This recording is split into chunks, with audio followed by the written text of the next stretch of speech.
Saludos amigos. Domingo 22 de noviembre del 2020. 22 de noviembre del 2020. El doctor Cristino del Castillo, Carlos Alonso, le dan las buenas noches a todos ustedes hoy, domingo 22 de noviembre del 2020, faltando 39 días para terminar este año. Hoy es Santa Cecilia, Virgen y Mártir, Filemón y Apia. También la luna está en cuarto creciente. Hoy es día del músico, por ser día de Santa Cecilia. Y un día como hoy, 22 de noviembre de 1943, la República del Líbano se independizó de Francia. Por cierto, que en el día de hoy se llevó a cabo la conmemoración en República Dominicana de la independencia del Líbano con una misa en la ciudad de Santiago. El Club Libanés Sirio-Palestino siempre conmemora esa fecha aquí en la capital y se hizo hoy por ser la segunda ciudad que tiene más descendientes de libaneses. Estuvo presente el señor presidente de la República, que es el segundo descendiente del libanés que ocupa esa posición. El primero fue Jacobo Magluta de manera interina o en funciones a la muerte de Antonio Guzmán. De manera que en Santiago se llevó a cabo una misa en la Catedral de Santiago y además un almuerzo con los descendientes de libaneses, que son muchas familias descienden de ese país. También hay descendientes de sirios, de palestinos, y posteriormente entonces han llegado algunos de otras nacionalidades debido a que la universidad o las universidades han albergado estudiantes de otros países árabes. Doctor, buenas noches, doctor. Buenos días. Salud. Bien, tenemos también que el presidente de la República ha honrado muchos descendientes de libaneses, varios, en cargos diplomáticos en países árabes. Tenemos que ya el gobierno anterior tenía relaciones con países en que tenía descendientes de libaneses, cónsules o embajadores. Hugo Giuliani Curi, Maja Basa, y ahora tiene a Elvis Alam, tiene a George Basa, y así sucesivamente daremos a conocer los árabes que ha nombrado, o descendientes de árabes nacidos aquí, que ha nombrado Luis Abinader, que es hijo de Luis Abinader Wassaf. Su padre era árabe por los 4 costados. Bien, las efemérides de hoy: independencia del Líbano, 1965 se crea la Oficina Nacional de Planificación y la Oficina Nacional de Administración y Personal. Eso lo hizo el doctor Héctor García Godoy. 1962, la Junta Central Electoral imprime votos en papel blanco y Bosch, candidato del PRD, dice que ninguna fuerza humana los llevará a una comparsa electoral. Luego Bosch sugiere los votos de diferentes colores. Balaguer obtiene reservación para volar desde Nueva York a Santo Domingo ese mismo día y ese mismo año. No lo logra. 2005 revelan que el desorden y la distorsión que imperaba en la policía era total, o era tal que capitanes de compañía falsificaban memorandos para trasladar y asignar entre 20 y 25 policías y oficiales superiores a servicio que debían de estar con 15 o con cada mayor general. No entiendo nada de esa vaina. 2006, el fiscal adjunto de Sosúa, Teodoro Ceballos, es asesinado a balazos por una patrulla policial. En las internacionales, en 1497, Vasco de Gama dobla el Cabo de Buena Esperanza. 1559, el rey Felipe II de España prohíbe a los españoles estudiar en universidades extranjeras. 1890 nace Charles de Gaulle, militar estadista francés. 1906, Radio Telegraphic Convention adopta SOS como nuevo pedido de auxilio. 1915, Mahatma Gandhi vuelve a la India tras 17 años de ausencia. 1943, la República del Líbano proclama su independencia de Francia. 1963, señores, un día como hoy es asesinado en Dallas, Texas, el presidente de los Estados Unidos, John Fitzgerald Kennedy. Último presidente muerto, mas no el último atentado. Ronald Reagan tuvo un atentado de un fanático que trató de asesinarlo. 1975, el rey Juan Carlos jura lealtad a la Constitución y asume como rey de España. El monarca ha convertido esa nación, después de la dictadura de Franco, en una democracia parlamentaria, plenamente insertada en el concierto internacional. Mas no le han reconocido su trabajo en ese tránsito. Doctor, el rey de España el ex rey Juan Carlos I está en su peor momento. Así es, 45 años después. A él le han reconocido sus méritos, que los tiene indiscutiblemente, y muchos. El problema es cuando usted asume conducta, un comportamiento que no se corresponde con esos atributos. Lamentablemente ha terminado mal.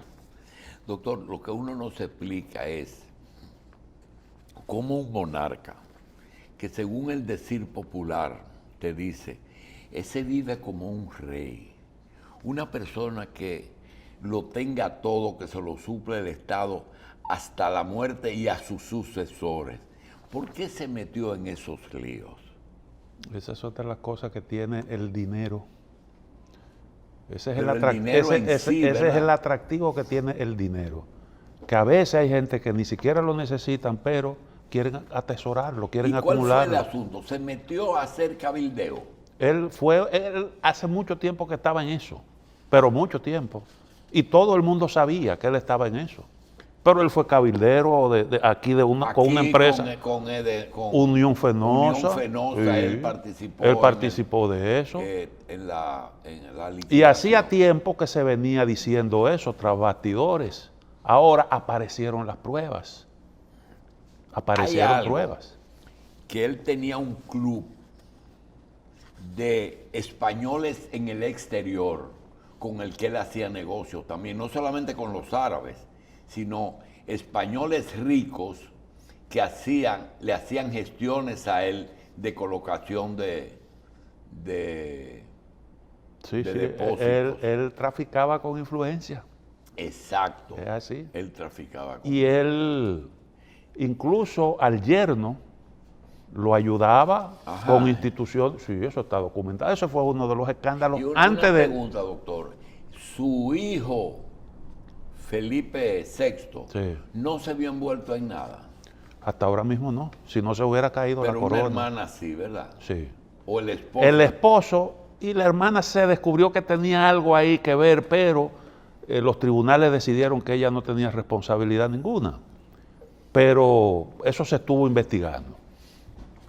Y ese señor, el yerno, el esposo de esa hija, era favorecido por el rey, porque él tenía una fundación y conseguía fondos públicos con la ayuda del rey. Durante el reinado de el gobierno de Franco, el rey Juan Carlos I estuvo 2 veces en República Dominicana a nivel de guardia marina de la goleta buque escuela Juan Sebastián Elcano. Sí. No había ningún tipo de indicios de que el presidente Franco estaba preparando al rey para restaurar la monarquía, porque él no se llevaba bien con el padre de Juan Carlos y lo descartó desde el principio. Dijo, ese no sirve. Entonces... Y hubo un hermano que era el que le tocaba realmente eso, un hermano de Juan Carlos, y lo descartó. Y ahí se buscó una fórmula para colocarlo a él como sucesor. Y te digo porque después durante el reinado de Juan Carlos, ya instalada el reinado, la monarquía, vino 2 veces aquí el actual rey, también como miembro de la tripulación del buque escuela Juan Sebastián Elcano, y nosotros tuvimos la oportunidad de ver marchar por las calles de Santo Domingo los cadetes de esa nave, que es un buque escuela. Algunos países tienen un yate de ese tipo como una escuela para enseñar a navegar a sus marinos. Lo tiene España, la tiene Venezuela, Colombia y Chile, que yo sepa. Naturalmente, Estados Unidos y otras naciones no tienen el mismo tipo de nave, que es una nave de doble función, que es de vela y de motor. Las otras naciones son portaaviones y son naves de ese tipo. De manera que lamentamos mucho que hoy se conmemora la restauración de la monarquía en España, porque realmente a principios, en la transición, el rey junto con Aznar, con Felipe González y con el primer ministro que tuvieron, hicieron una labor excelente en favor de la democracia en España. Dicen, eso lo escribió el que era embajador de República Dominicana, ahora recientemente, el saliente, no recuerdo cómo que se llama, Olivo.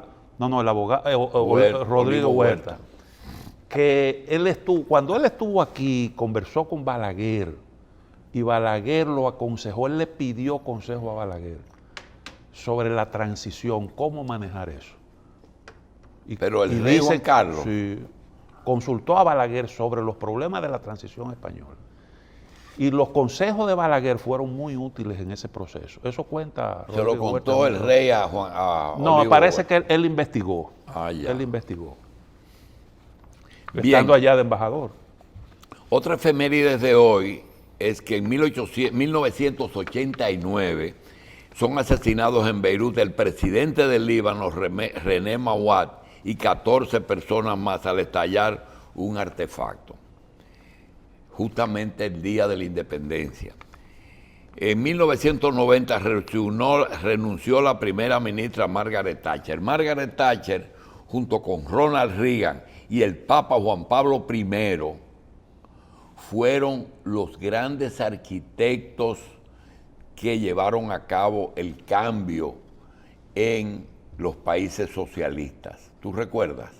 Y bueno, sí, fueron figuras importantes en ese proceso que trajo como consecuencia la caída del muro de Berlín y el desplome del socialismo. Bueno, así es que se llama ese desplome.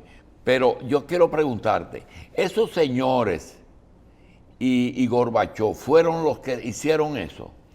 Gorbachov quiso reformar el socialismo, porque recuerde, la Unión Soviética entró en una profunda crisis económica como consecuencia de lo que ellos denominaron el modelo expansivo de la economía.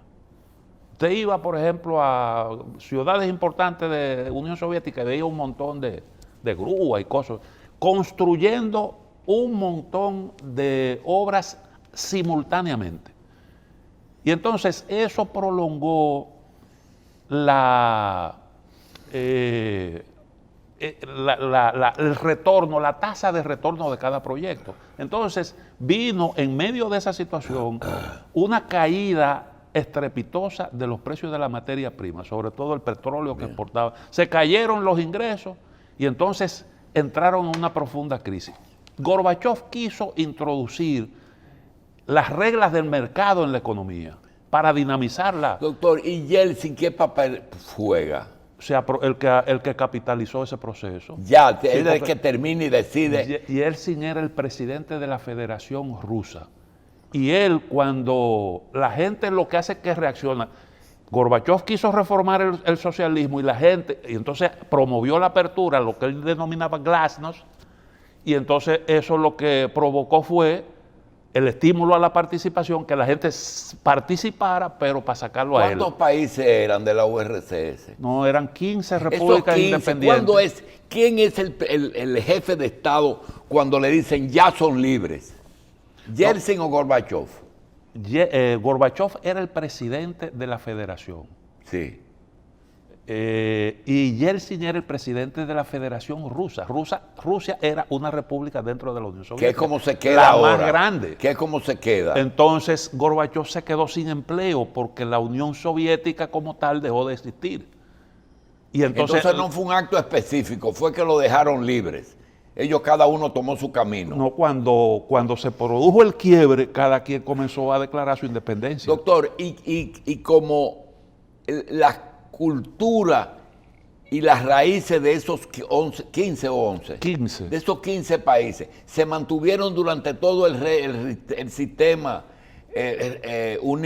intacto. Esa gente no cambiaron. Eso fue ni Rusia cambió nunca de cambiarle sus hábitos. Esa fue una de las virtudes que tuvo la Unión Soviética. Eso se respetó. El idioma, la cultura. ¿Y alguna vez alguno de los miembros de esas 15 naciones presidieron el gobierno soviético? Oh, acuérdese que Nikita Khrushchev era ucraniano. Nikita era de Ucrania. ¿Y Stalin de dónde era? De Georgia. ¿Otra nación? Sí, georgiano. Y después de Gorbachov, hasta hoy con Putin, ¿cuántos jefes ha tenido la Federación Rusa? Bueno, Yeltsin, después tuvo este señor que ahora que estuvo como primer ministro de Putin, que no recuerdo ahora cómo que se llama, fueron dos. Y Putin. Putin. Y esa gente durante la URSS, ¿qué hacían? Por ejemplo, Gorbachov, ¿qué era durante la URSS? Era un miembro del Politburó. ¿Y Yeltsin también? Yeltsin no era del Politburó, pero él era del comité central. ¿Y Putin qué era? De la KGB. Él era de los servicios Él era de los servicios secretos, estuvo en Alemania Oriental. Bien. Prestando servicio. Doctor, después de eso, fuera de Alemania que se unió a la otra Alemania, ¿cuántas naciones tenían pendiente su unidad y lo hicieron? ¿O solamente fue Alemania?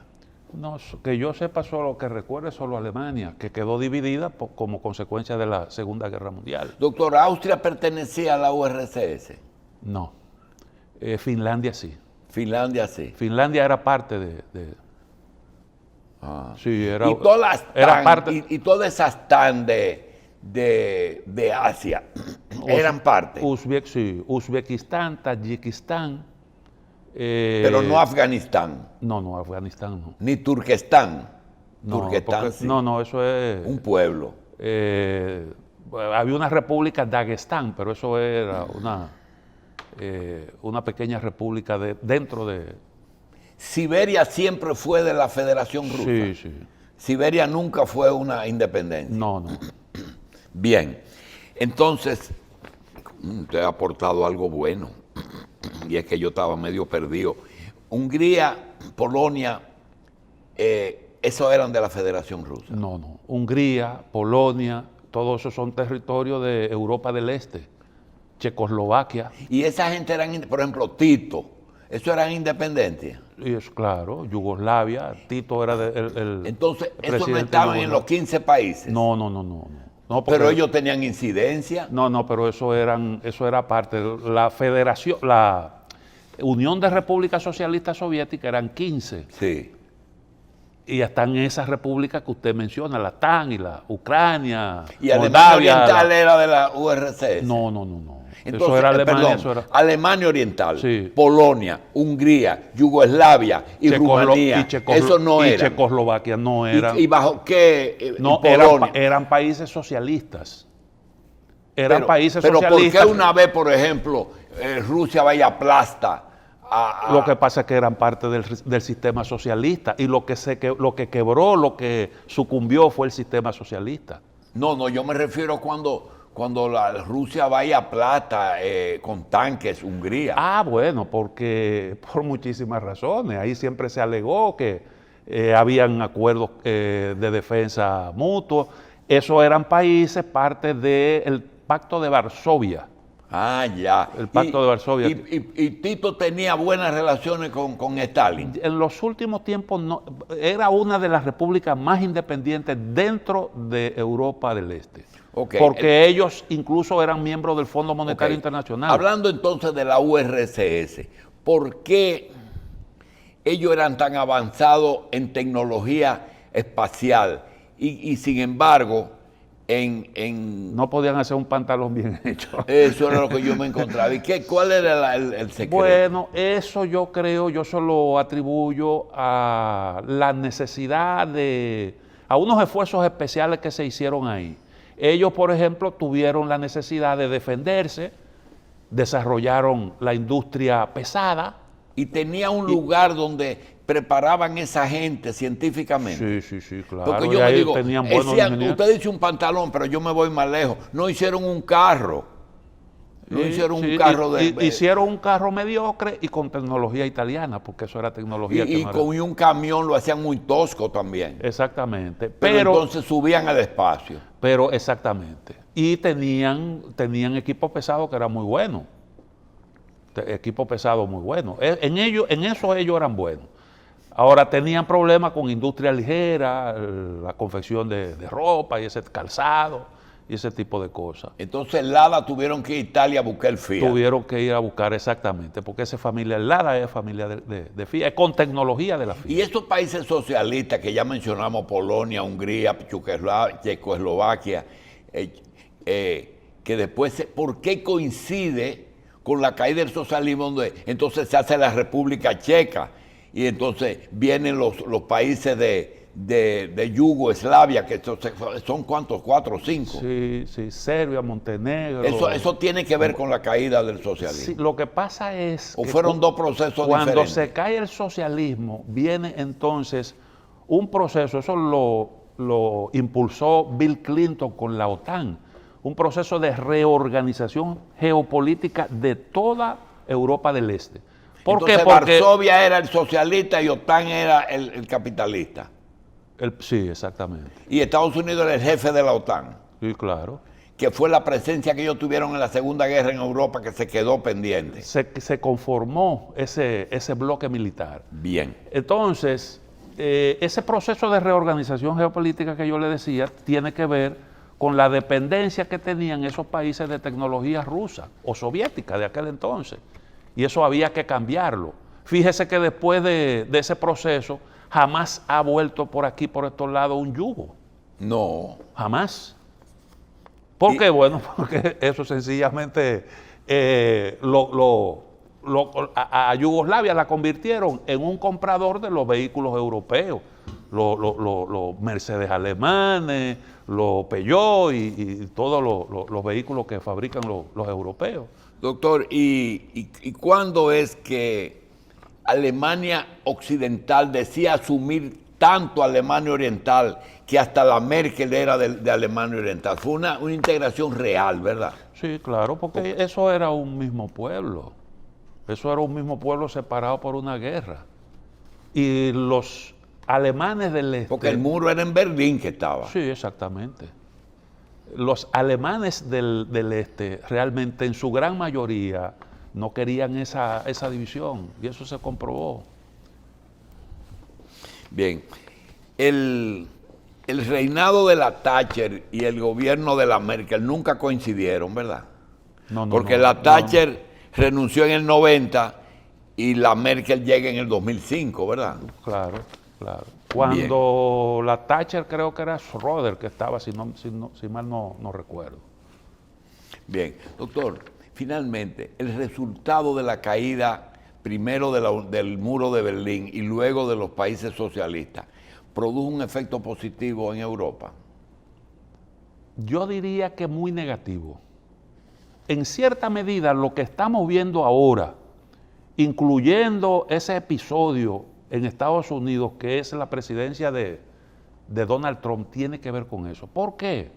Porque todo en la vida necesita un contrapeso. ¿Qué ocurre? El contrapeso del capitalismo era el socialismo.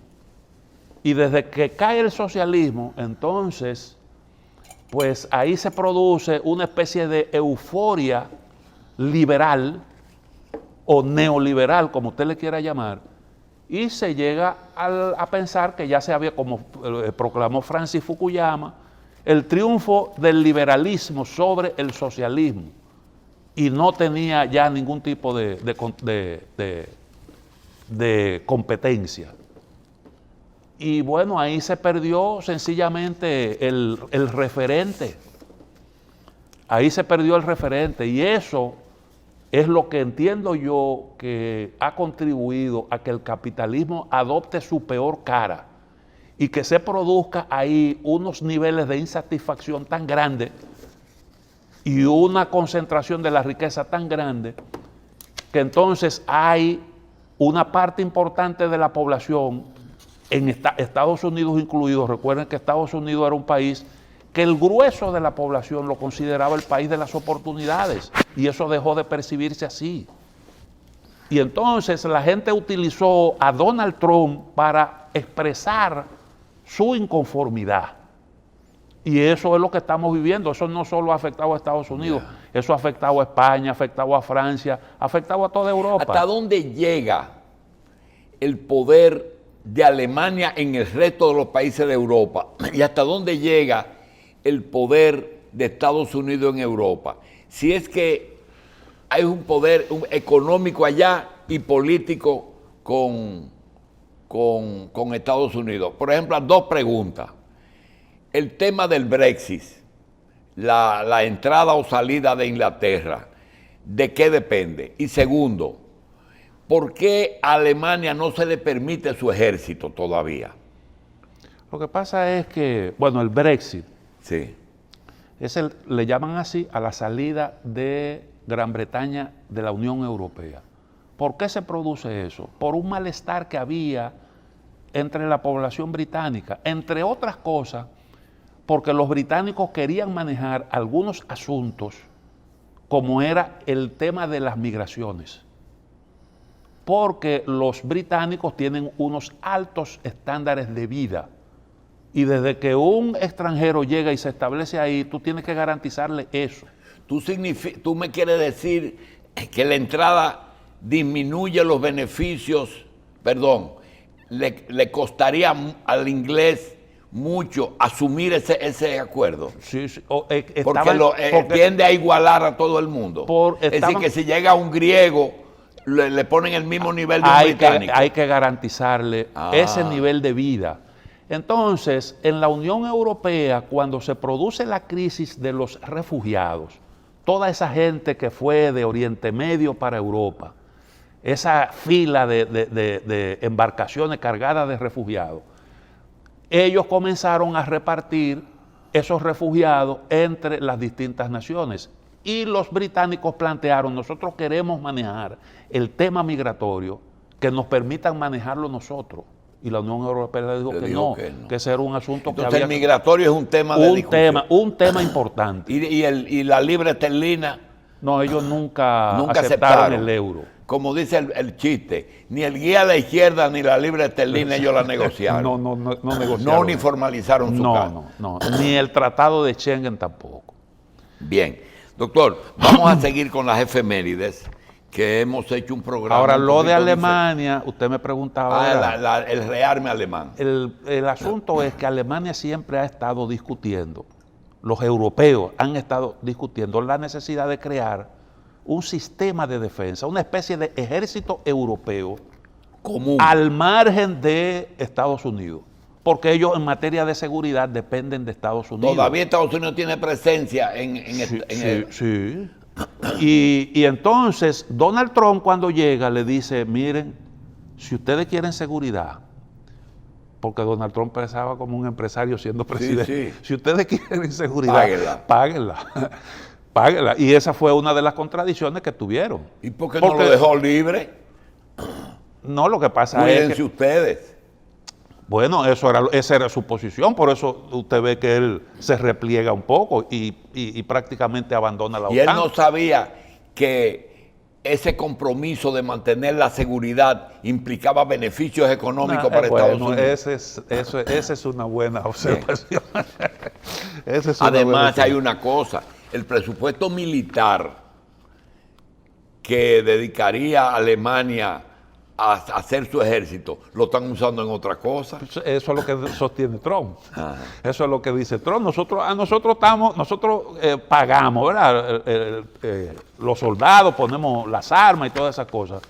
Entonces, ayuden con... Pero Alemania y Francia tienen sus portaaviones, ¿por qué? Lo tienen, pero el gasto de Estados Unidos es muchísimas veces más. Ah, ya. Ese es el asunto. Bien. Ellos no es que no tengan sus fuerzas armadas, las tienen. Ahora, ellos están pensando como Unión Europea. Bueno, vamos a tener, esa ha sido una posición de Francia, sobre todo de Francia. Vamos a desarrollar nuestra propia ¿Y los fuerza demócratas pueden venir con otra cosa? Sí, ellos van a volver al multilateralismo. Eso ya lo prometió Biden. Bien. Señores, un día como hoy nació Orlando Jorge Mera. Orlando Jorge Mera es hijo de Salvador Jorge Blanco y es el actual ministro de Medio Ambiente y Recursos Naturales. Fue director de Indotel durante el gobierno de Hipólito Mejía. Está de cumpleaños nuestra primera actriz, para mí, la más completa de nuestras actrices, doña Cecilia García Mella, está de cumpleaños.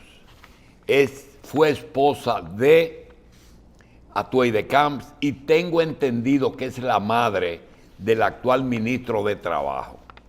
Tengo entendido que tuvo 2 hijos con Atuey. Roberto Reina está de cumpleaños, fue rector de la Universidad Autónoma. Uno de los promotores del Grupo de Santiago, Juan Tomás Tavares Kellner. Él siempre ha estado tuvo en bajo perfil, no sé qué es de él ahora.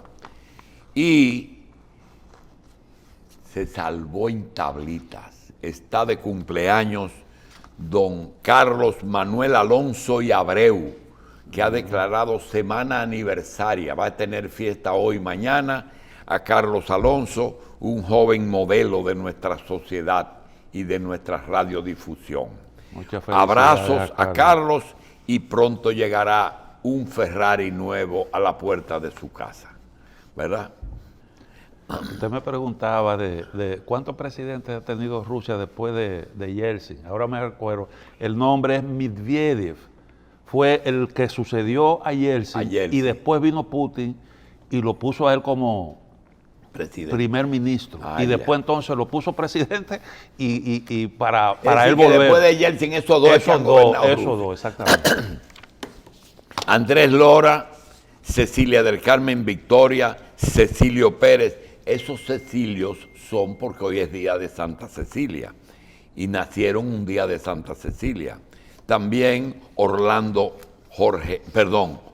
Arias y Camila Denver Rodríguez. Es una niña que está de cumpleaños. Francisco Montaz Pablo Ventura, Rosalía Peña, propietarios de farmacia. Una persona muy querida y muy considerada aquí porque trabajó mucho con nosotros, la señora Cecilia Navarro, esposa del señor Landestoy, un banilejo, hijo del señor ex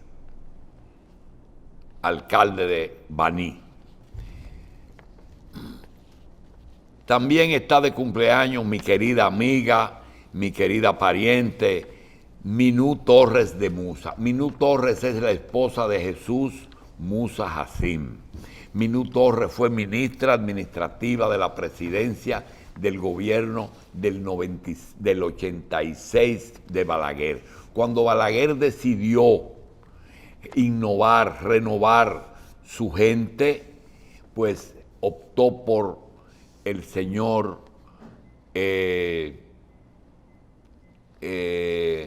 Luis Toral, Minú Torres y un señor para obras, para agricultura, Norberto Quesada. Fueron los tres jóvenes Cara nueva de aquel entonces. que él introdujo en el... Bueno, fue así que le daba entrevista al Pachá. Balaguer es muy especial. Decidió renovar su gobierno y así lo... Esas personas nacieron un día como hoy. A continuación, vamos a recordarles que el Black Friday está cerca y les recomendamos ir viendo en una de las 32 tiendas de L&R Comercial, que vayan viendo sus regalos para que lo cojan fiado y lo paguen como puedan en un año. L&R Comercial está en 12 tiendas en todo el país. Black Friday estará ahí. Bien, me recomienda el propietario que el hombre puede hacer muchas cosas, pero no lo puede hacer todo. Claro. Esos son dos consejos que da don Abel Lachapelle. El otro es el siguiente, que el acto de inteligencia más grande que puede hacer un líder o un empresario o un jefe es elegir gente inteligente de colaboradores. Claro. Hay gente que no lo aguanta, ¿verdad, doctor? En eso Trujillo nunca se falló. Y le encantaba no solamente poner un hombre, sino doblar un opositor. Sí. Señores, seguros es General de Seguros.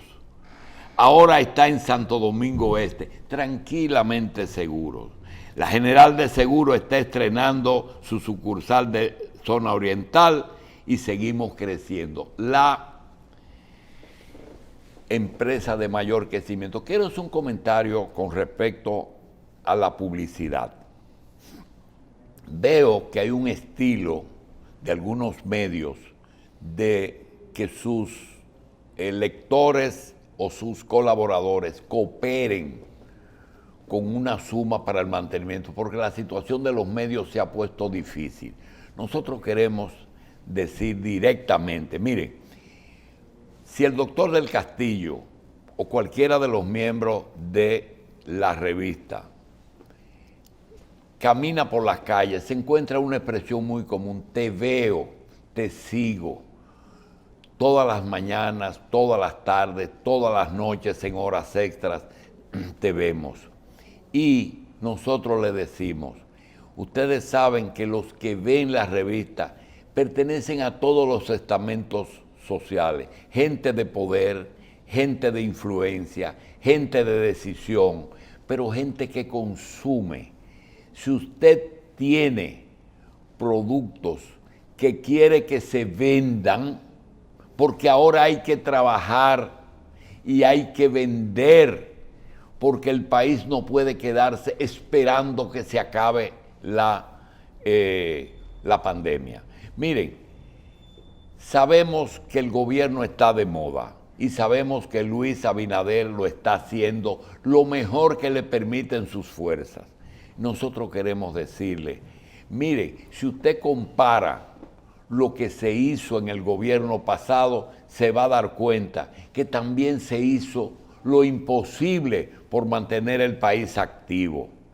Y la prueba es que no se ha podido cambiar todo, porque hay una fuerza mayor que, así como decía el doctor del Castillo cuando comentaba lo de la Unión Europea, se trataba de que todos los países tuvieran la misma oportunidad y las mismas concesiones en todas partes. La pandemia nos iguala a todos. Cuando una persona, tú buscas los muertos de la pandemia y te van a encontrar que son de todas las clases sociales, lo que significa que el mundo tiene que seguir y los gobiernos tienen que actuar. Todavía hay un efecto que no ha llegado y es el efecto crisis económica. Hasta ahora nos hemos desenvuelto con ayuda estatal. Va a llegar el momento en que no va a haber ayuda. Los gobiernos no pueden decir la cosa está mala. Tienen que dar ánimo, tienen que ser optimistas, pero la realidad no es esa. La realidad es que todos los días hay más desempleados, que todos los días hay menos recursos económicos, que la prángana nos está afectando y nosotros le decimos, no puede ser solamente un país para beneficio de los que venden comida y medicina. La salud ha pasado a ser un foco importante de riqueza. Muchos suplidores del Estado que saben que el gobierno anda anunciando obras, no van a poder hacer todas esas obras porque no pueden subir impuestos, no pueden esperar donaciones, no pueden seguir cogiendo prestado, aunque tienen que seguir cogiendo prestado. Y el negocio número uno ahora es la salud, porque es lo último que las personas pueden dejar de optar. El gobierno tiene que cubrirle la salud. 2 millones de personas han ingresado al sistema subsidiado de SENASA, mientras por debajo el sartén tiene un agujero que siguen saliendo empleados sin trabajo y muchas veces el pensionado, el jubilado o el desempleado no tiene el servicio de salud. Hay una gran encrucijada. ¿Le echarán manos a los fondos de pensiones? No se le debe echar manos, pero Chile se vio obligado a coger un 10%.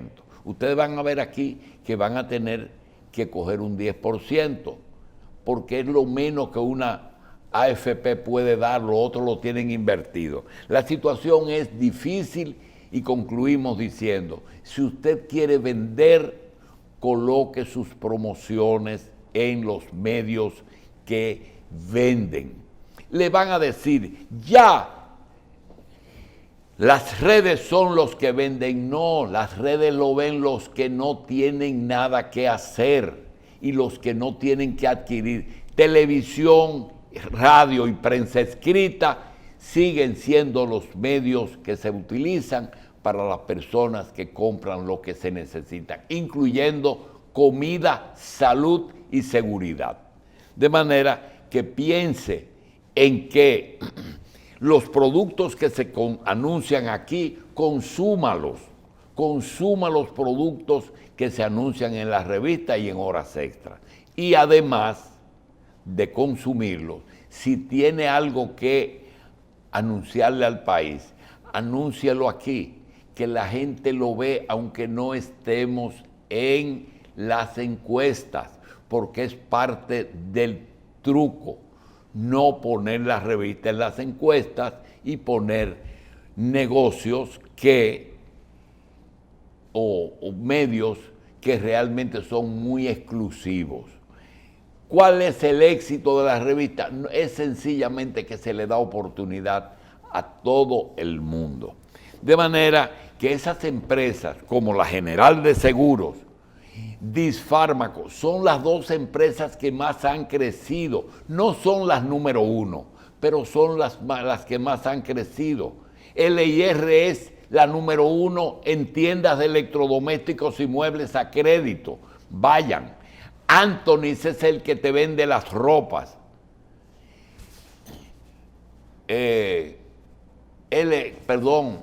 Juan de Dios te hace las chacabanas mejor que nadie. Usted tiene a veces la queja del precio de Juan de Dios, y es que no es lo mismo la tela. Elija telas de acuerdo con el precio que usted quiere. Ahora, si quiere lino, ¿verdad? El que quiere un Cadillac tiene que pagar el Cadillac. El que quiere un Mini tiene precios de Mini. De manera que nosotros le decimos, cúrese su dolor de cabeza con Natrafen Plus. El Natrafen te resuelve el dolor. Y el mejor laboratorio de aquí es uno que tiene 50 años elaborando productos de primera, que es Ethical Pharmaceutical. Es decir, que nosotros tenemos de todo. Nuestros patrocinadores le ofrecen de todo. Sigo diciendo que hoy vamos a comentar noticias como hicimos con las efemérides. Pero ahora vamos a hacer una pequeña pausa después de agradecerle a Volques que nos trajo de regalo hoy algo interesante. El ámbar es una piedra que es de origen vegetal, pero larimar es de origen mineral y viene siempre mezclado con otros metales, con cobre, con otros metales. Es muy difícil conseguir el larimar plenamente azul. Viene azul, pero es difícil lograrlo. Gracias a Volques por lo que nos trae hoy y regale el larimar. Vamos a ayudar a esos artesanos de la zona del sur, específicamente de un pequeño pueblo que se llama Bauruco, no la provincia de Bauruco. Vamos pues, de ahí es la esposa de Junior. Oh. Y de ahí es Gonzalo Castillo. Nacieron ahí. Sí, vamos a hacer una pausa.